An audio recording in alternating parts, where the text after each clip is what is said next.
Assalamualaikum warahmatullahi wabarakatuh. Waalaikumsalam warahmatullahi wabarakatuh. Alhamdulillahi wahdah, sadaqa wa'dah, wa nasara 'abdah, wa a'azza jundah. Wassalatu wassalamu ala man la nabiyya ba'dah, wa ala alihi wa sahbihi wa mawalah. La hawla wa la quwwata illa billah, amma ba'du. Saudara-saudara kaum muslimin rahimakumullah.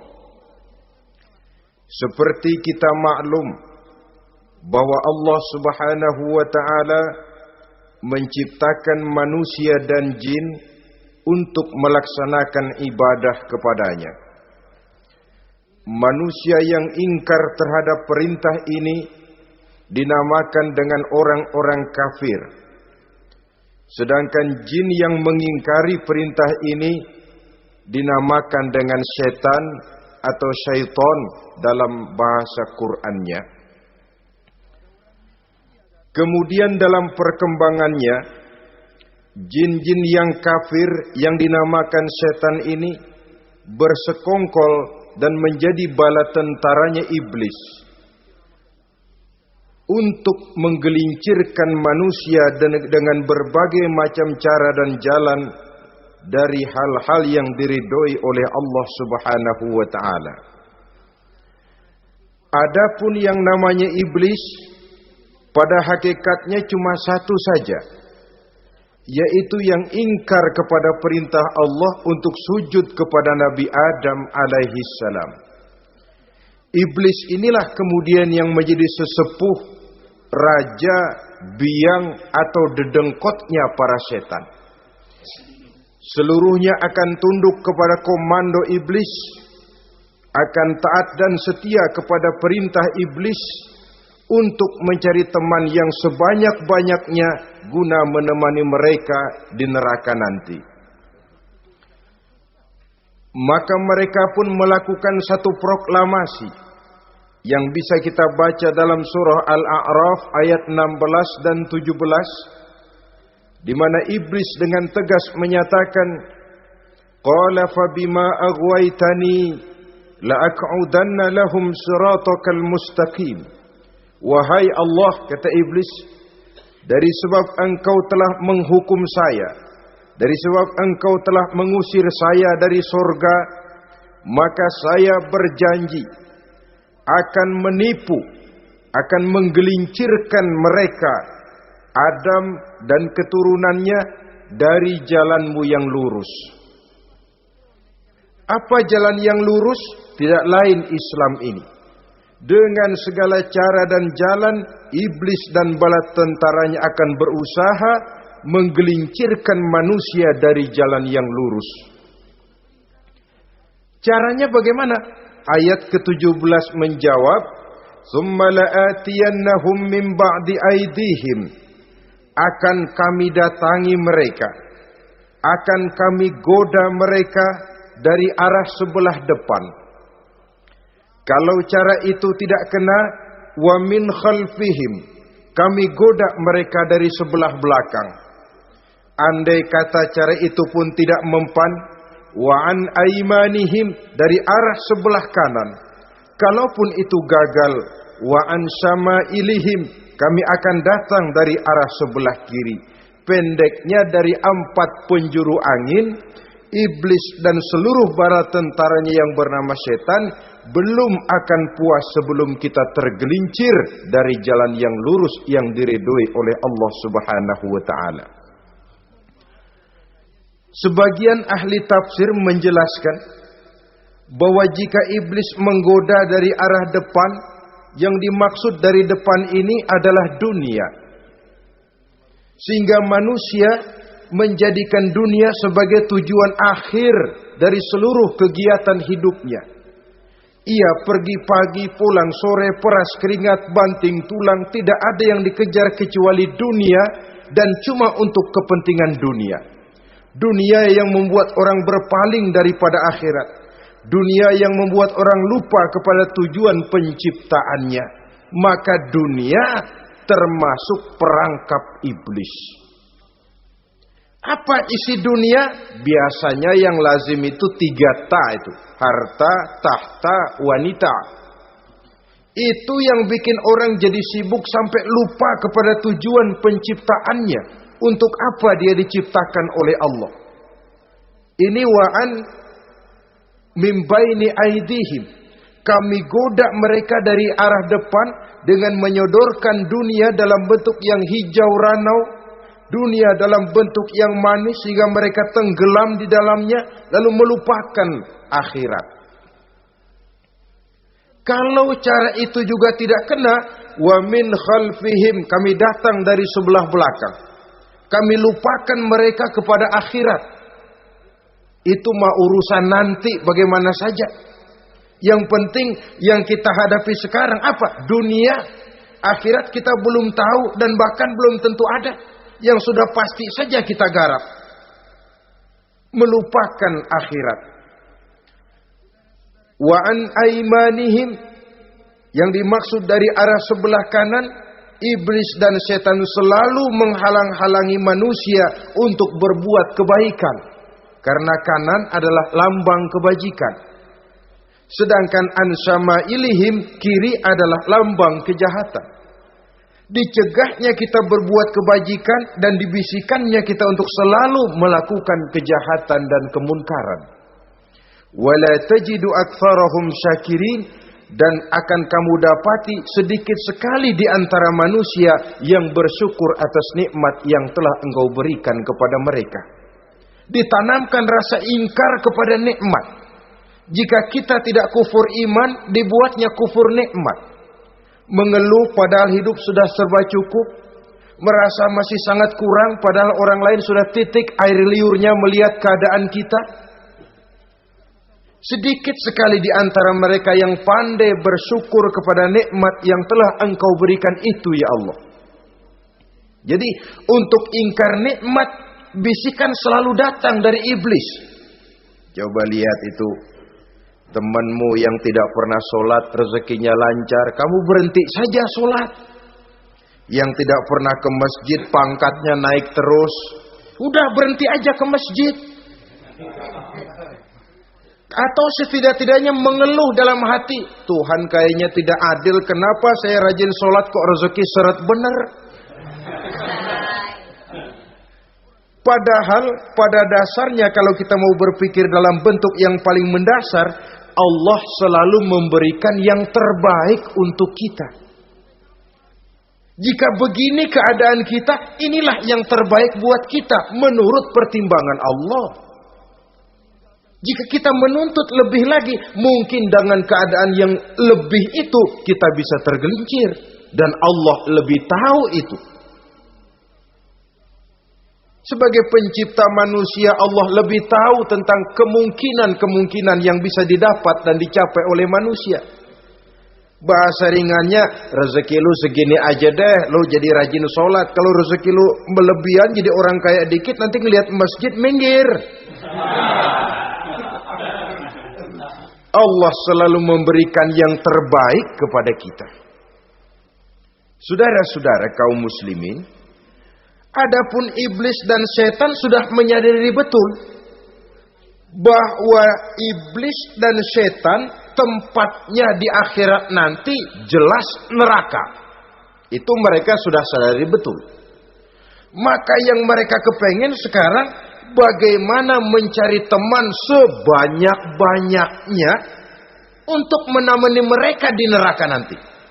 Nah inilah yang menyebabkan mereka berjibaku betul. Bahkan ada satu riwayat itu, ada waktu-waktu tertentu di mana para setan ini laporan kepada iblis.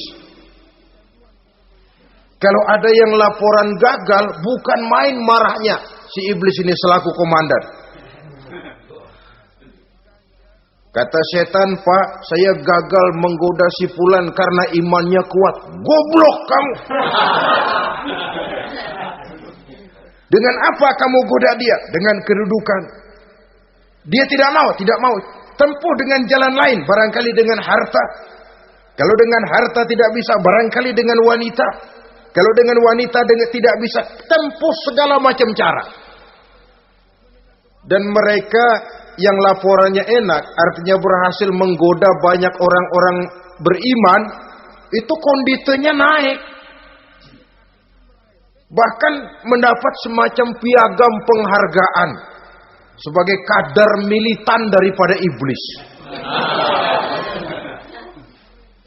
Nah, mereka berusaha dengan segala macam cara mengumpulkan teman sebanyak-banyaknya. Kalau mereka sendiri sudah tahu pasti, sadar nasib saya di akhirat nanti pasti masuk neraka, diazab dan disiksa oleh Allah. Cuma saya begini ini lantaran ulahnya Nabi Adam dulu. Maka anak-anak cucu Nabi Adam harus menjadi teman-teman saya sebanyak-banyaknya guna menemani saya di dalam neraka. Oleh karena itu, pada kesempatan pertemuan saat ini, kita akan membicarakan siapa sih teman-teman setan itu. Diriwayatkan dari Wahab bin Munabbih bahwa pada satu hari iblis diperintahkan oleh Allah untuk datang kepada baginda Rasulullah sallallahu alaihi wasallam dan menjawab segala pertanyaan yang diajukan oleh baginda Nabi. Datang iblis dalam bentuk orang tua pakai tongkat. Jadi iblis itu bisa malih warna. Dia termasuk jenis makhluk halus toh. Seperti halnya jin dan malaikat, itu bisa malih warna sesuai dengan yang mereka kehendaki. Ketika datang, baginda Nabi bertanya, "Man anta?" Siapa kamu? Dia jawab, "Ana iblis." Saya iblis. Jujur. "Limadza ji'ta?" Mau apa kamu datang kemari? Kata baginda Nabi. Dijawab oleh iblis, "Innallaha amaroni an atika wa ujibaka an kulli ma sa'altani." Allah memerintahkan saya untuk datang kepadamu dan menjawab segala pertanyaan yang engkau ajukan kepada saya. Nah, atas pernyataan ini baginda Rasul kemudian bertanya dengan dua pertanyaan. Pertanyaan pertama, iblis, "Kam ikhwanuka min ummati?" Ada berapa sih teman-temanmu dari golongan umatku? Dari golongan umatku, umat Islam ini, bukan orang lain. Kalau orang kafir sih sudah jelas, itu memang CS-nya iblis. Tapi dari umatku, siapa saja yang jadi teman-teman kamu iblis? Menjadi antekmu, menjadi alatmu sejak dari dunia sampai ke neraka nanti.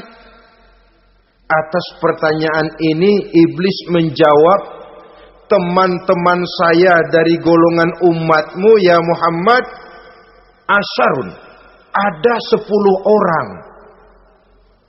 Ada 10 orang yang merupakan teman-teman iblis dari dunia sampai ke neraka." Siapa mereka? Pertama kata iblis, teman saya hakimun jair. Hakim yang curang. Hakim yang tidak adil. Ini bisa dimaklumi. Kenapa? Karena hakim diharapkan adalah produk keadilan.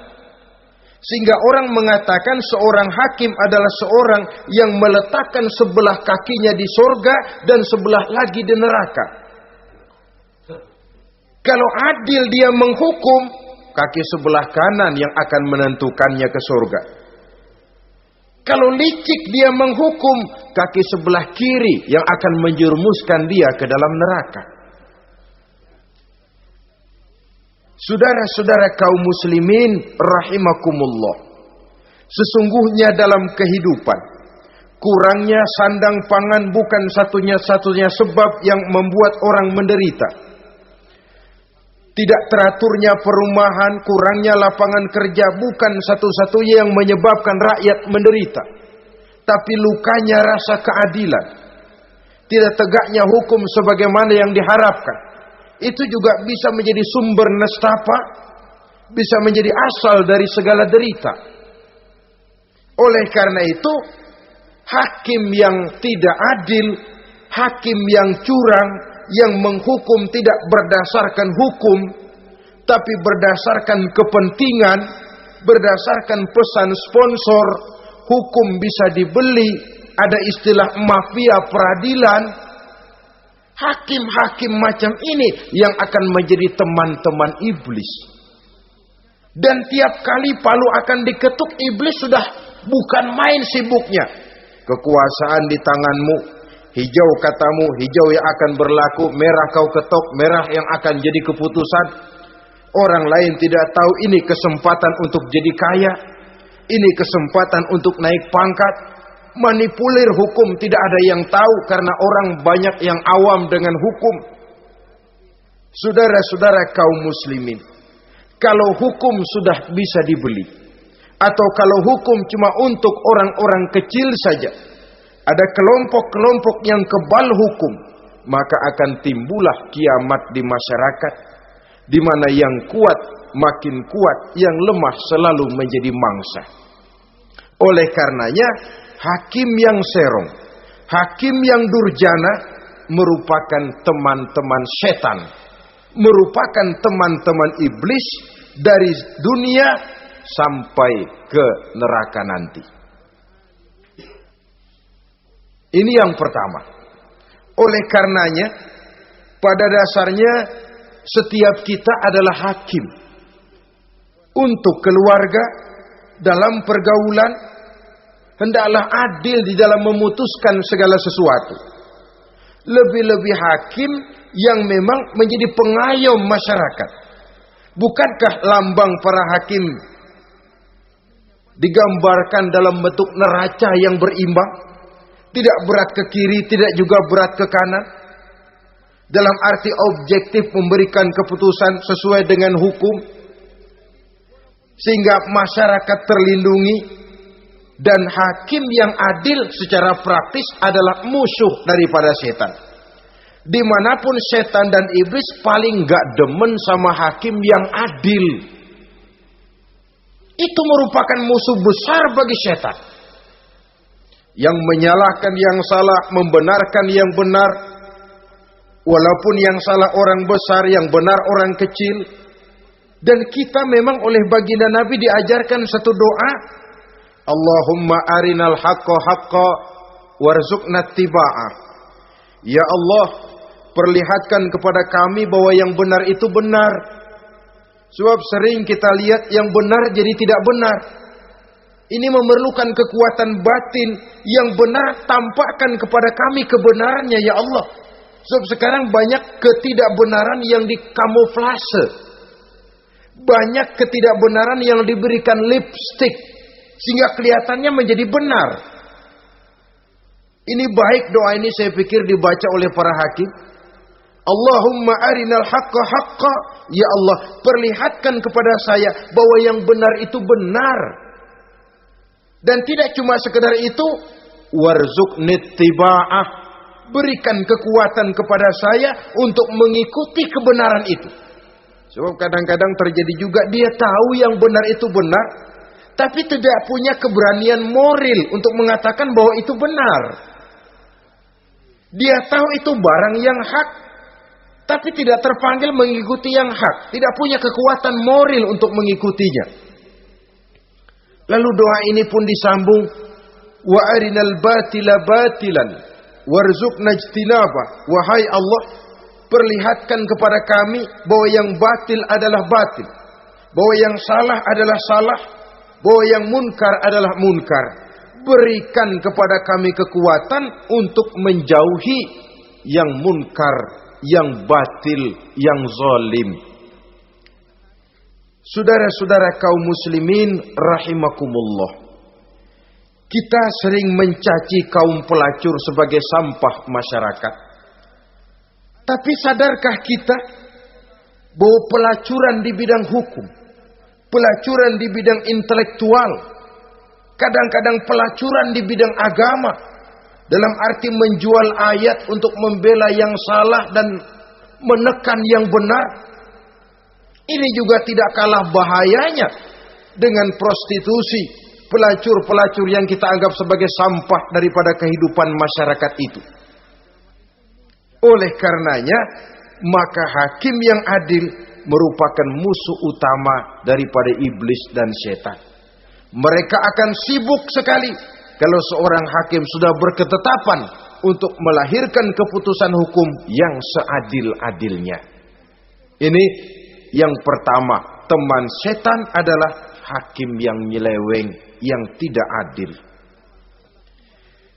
Yang kedua, teman saya, kata iblis, ghaniyun mutakabbir, orang kaya yang sombong. Orang kaya sombong itu teman setan. Orang miskin sombong itu lebih teman lagi tuh. Sebab ini sudah kelewatan. Kalau orang kaya sombong barangkali masih lumayan lah, memang kaya. Tapi kalau sudah miskin sombong, minta ampun. Orang kaya yang sombong adalah musuh iblis. Sebab pada hakikatnya tidak ada yang kaya dalam kehidupan ini kalau sudah bercermin kepada apa sih yang kita punya. Nabi Sulaiman karena merasa menguasai antara masyrik dan maghrib, satu hari pernah mohon izin kepada Allah. Ya Allah, saya mohon izin kepadamu untuk memberikan makan kepada seluruh makhluk-makhlukmu sekedar satu hari saja. Baik. Satu hari Nabi Sulaiman mau menjamin menanggung makannya semua makhluk. Karena merasa kaya. Baik, kata Allah. Lalu sibuklah Nabi Sulaiman mengadakan persiapan. Seluruh bala tentaranya, jin, binatang dikumpulkan, mengumpulkan makanan yang sebanyak-banyaknya, diatur di satu lapangan yang sangat luas. Sebab ini yang mau makan tentu tidak sedikit. Nah, sudah selesai persiapan, kata Allah, sudah selesai Sulaiman? Sudah, ya Allah. Nah, aku mulai dari makhlukku yang paling di bawah, ikan. Ikan Nun dipanggil oleh Allah. Rezekimu hari ini mau ditanggung Sulaiman. Naik, makan. Naik ikan ini. Sekali makan seluruh persiapan habis.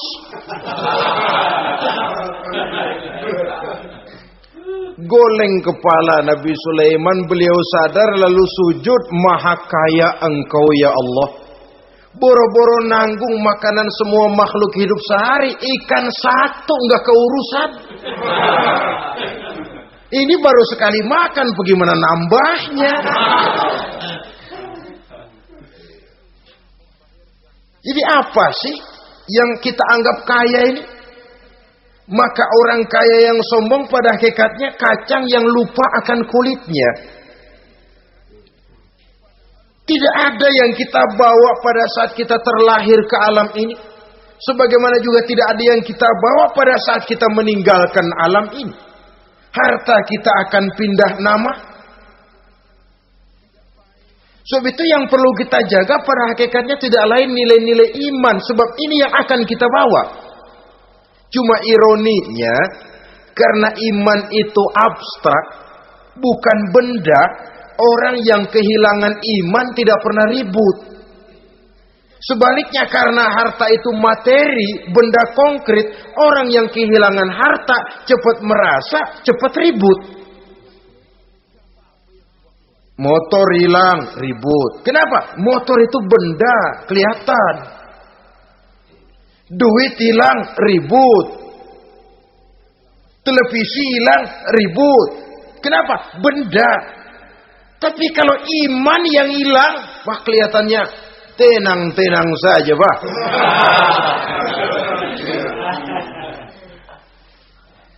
Padahal ini usaha iblis bagaimana orang kehilangan iman, menjadi kafir, masuk grup dia untuk menemani dia di dalam neraka nanti. Dia gelincirkan iman kita, dan kita sering tanpa terasa telah mengalami pergeseran nilai-nilai iman kalau tidak tergusur sama sekali. Cuma saya katakan tadi, oleh karena iman ini bukan benda, orang yang kehilangan iman kurang begitu merasa. Padahal ini yang paling berharga. Sebab ini yang akan kita bawa menghadap Allah. Orang itu kalau sudah yakhruju minad dunya bighairi iman, keluar dari dunia, meninggalkan dunia dan seluruh isinya, kembali menghadap Allah dengan tidak membawa iman, tempatnya jelas sudah. Itu yang paling kita khawatir. Pangkat jelas tidak kita bawa. Harta benda akan pindah nama jadi milik ahli waris kita. Tiba-tiba iman yang cuma satu itu tempat kita bergantung, hilang juga dari diri kita. Dengan apa kita mau menghadap Allah? Dan kemalangan apa yang lebih besar dari orang-orang yang telah kehilangan iman pada saat dia menghadap Allah Subhanahu wa ta'ala. Karena itu saudara-saudara, terutama yang diberikan amanah berupa harta oleh Allah dalam kehidupan ini, bersyukurlah kalau saudara diberikan kepercayaan oleh Allah untuk menyalurkan rezeki kepada orang lain. Seperti keran yang nyimpen air tapi tidak untuk dirinya, disalurkan kepada yang memerlukannya. Rezeki dia cuma lewat tangan saya. Rezeki dia cuma lewat tangan saya. Berbahagialah orang kalau dipercayai Allah untuk menyalurkan rezeki kepada orang lain. Artinya agen. Wong ditunjuk jadi agen Allah, kok nggak bangga? Kalau sudah kemari cara berpikir, insya Allah rasa bakhil bin pelit alias medit bin koret.